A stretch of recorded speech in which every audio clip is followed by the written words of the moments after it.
Olá, pessoal. Aqui é a professora Maiara. Na aula de história de hoje, nós vamos estudar sobre o capítulo 11, certo?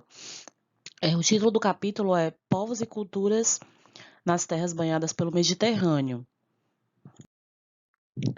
Então, eu peço que vocês acompanhem aí através do livro de vocês, certo? É na página 182. Bom, gente, vamos começar falando principalmente sobre os chamados povos germanos ou povos germânicos, certo? Que eram habitantes da região da Germânia, uma área, uma área que ficava ali próxima a Roma, né, na região norte do Rio Reno e do Rio Danúbio, certo? Os romanos, durante todos os séculos em que durou o Império Romano, tiveram contatos com esses povos, né? Tanto interações, ou seja, muitas vezes eles conviveram pacificamente, né? Como também uma relação de exclusão e preconceitos. Um exemplo da interação é o caso do famoso germano Estilicão, que chegou até o posto de general do exército romano. E a filha dele chegou a casar, né, com o imperador romano Honório.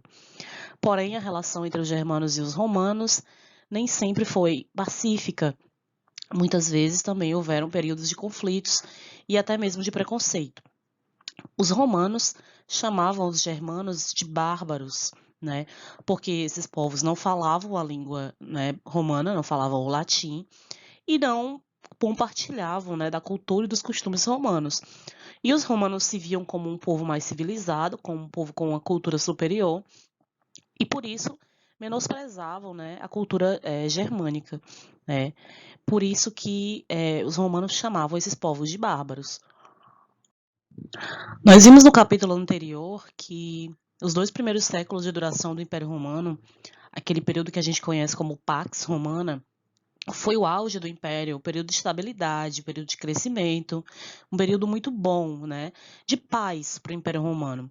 Porém, a partir do século III, o Império começou a entrar numa crise. Vejam que a crise que levou ao fim do Império Romano não foi uma crise repentina, rápida, que veio e acabou com o Império da noite para o dia. Não, foi uma crise que se arrastou por vários séculos. Ela se iniciou no século III, mas ela se arrastou ali por mais ou menos 2 séculos. E a gente costuma classificar essa crise, né, os motivos que levaram a essa crise, em 2 grupos: os motivos internos e os motivos externos. Os motivos internos estão principalmente nos gastos grandes do império. Como o império era grande, tinha muitas fronteiras, e eles mantinham soldados, né, nas fronteiras vigiando. Então, para você pagar esses funcionários, né, e conservar essas províncias, gastava-se muito dinheiro. E para cobrir esses gastos, muitas vezes os imperadores aumentavam os impostos, prejudicando a população, né, e desvalorizando a moeda. Como na época não havia dinheiro em papel, né, o dinheiro só circulava em metal, ou seja, ou ouro ou prata, né, o imperador começou a diminuir a quantidade de metal nas moedas para tentar diminuir os gastos públicos. Né? Dessa maneira, o governo economizava no metal. Só que, como o dinheiro que circulava no governo era o mesmo que circulava entre as pessoas, né? O dinheiro das pessoas começou a valer menos. Os preços subiam, porque as pessoas tinham moedas que valiam cada vez menos, então tudo ficava muito mais caro. Né? Não se tinha mais trabalho nas cidades. E com isso começou a gerar uma crise muito grande. O custo de vida ficou muito alto para que a população vivesse nas cidades romanas, né? E os seus habitantes começaram a ter dificuldade para sobreviver nessas cidades, o que gerou um processo de ruralização. Atenção para essa palavra ruralização. Normalmente, né, o processo mais comum é que as pessoas saiam das áreas rurais para viverem nas cidades, buscando oportunidade nas cidades. No caso de Roma, o que aconteceu foi o contrário. Isso é ruralização. É você sair das cidades e passar a ir morar nas áreas rurais, porque o custo de vida nas cidades estava muito alto. Né? Além do mais, começou a ter muita insegurança, né? A pressão que os germanos faziam nas fronteiras, as fronteiras começaram a se enfraquecer, então começou a acontecer muitas invasões. Empobrecidos pela crise e com medo dos germanos, né, os romanos começaram a se mudar para as áreas rurais. em busca de sobrevivência, né, de abrigo e de trabalho.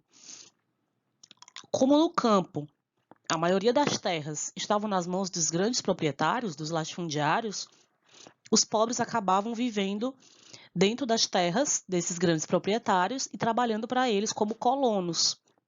Como funcionava esse trabalho? Era chamado colonato, né? O colono era um trabalhador, ele cultivava uma parte da terra do proprietário, ele não era o dono da terra, ele apenas vivia lá e cultivava lá, né? E em troca, entregava para ele uma parte da colheita como pagamento pelo uso da terra. A essa relação a gente dá o nome de colonato. Então, o colono, ele não era o dono da terra, ele apenas vivia naquela terra que pertencia a um grande proprietário e pagava para ele, né, parte da colheita que ele conseguia colher, né? Então, isso gerou ali um processo de uma relação de fidelidade entre os colonos e os donos das terras, que vão evoluir futuramente para o que a gente vai estudar lá na frente, que é o feudalismo, né? A crise econômica, ela enfraqueceu também o governo, principalmente, né? Por vezes, os imperadores ficavam sem pagar os soldados, e devido a isso, muitos generais ambiciosos, nascidos nas províncias, marchavam sobre Roma com seus soldados para tentar tomar o poder à força. Nesse período, muitos imperadores foram assassinados, né? E Roma viveu um período de anarquia militar, né? Um período em que você não tinha uma liderança militar bem definida.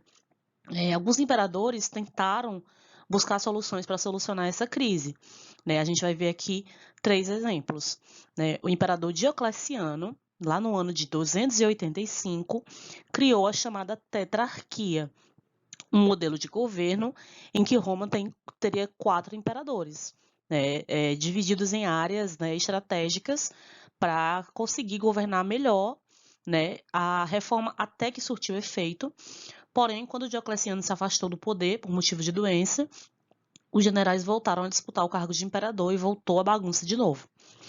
Outro imperador que buscou essa solução para a crise foi Constantino. O Constantino, ele, além de ter sido famoso por combater bem os germanos, né, por combater os germanos com eficiência, ele mudou a capital do império para Bizâncio, uma cidade que depois mudou de nome e passou a se chamar Constantinopla, em homenagem a ele, né? Bizâncio era uma cidade que ficava já na parte oriental do império, né, na cidade onde hoje fica Istambul, na Turquia. Outro imperador, né, que buscou uma solução para essa crise foi o imperador Teodósio. Lá no ano de 395, dividiu o território romano em 2 partes.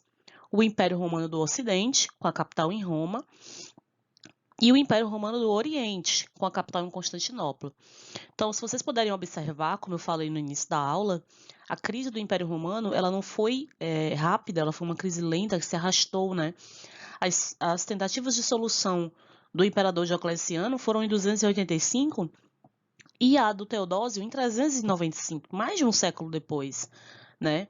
Então, observem que esse processo que vai levando ao enfraquecimento do Império Romano foi muito lento, muito gradual, né? Então, a gente tem aqui, a partir do século IV, né, já depois de Cristo, o Império Romano dividido em 2, né? O Império Romano do Ocidente, cuja capital ficava em Roma, e o Império Romano do Oriente, cuja capital ficava na cidade de Constantinopla.